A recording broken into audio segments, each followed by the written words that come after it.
So yun, meron tayo ditong Panaflex signage. Papakita lang natin dito yung sample ng mga print.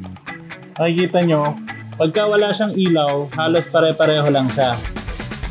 Pero, once na umilaw siya, pakita natin kung ano magiging itsura. Yan. Kung makikita nyo dito, parang mapusyaw siya sa single print lang, sa double print. Pero ito yung quality na gusto natin ma-achieve para kitang-kita talaga yung images natin pagka nilagay natin yung logo natin. Usually, mapepeke tayo sa mga signages na ginagawa. So, merong mga nagpiprint lang ng one time to save more cost. Pero, ang problema nun, hindi na magiging maganda yung visibility ng signage mo once na umilaw. So, kung magpapagawa kayo ng signage, might as well consider na maganda talaga yung printing. And right now, kami ay gumagamit dito ng UV printer para mas maganda at mas vibrant yung color niya.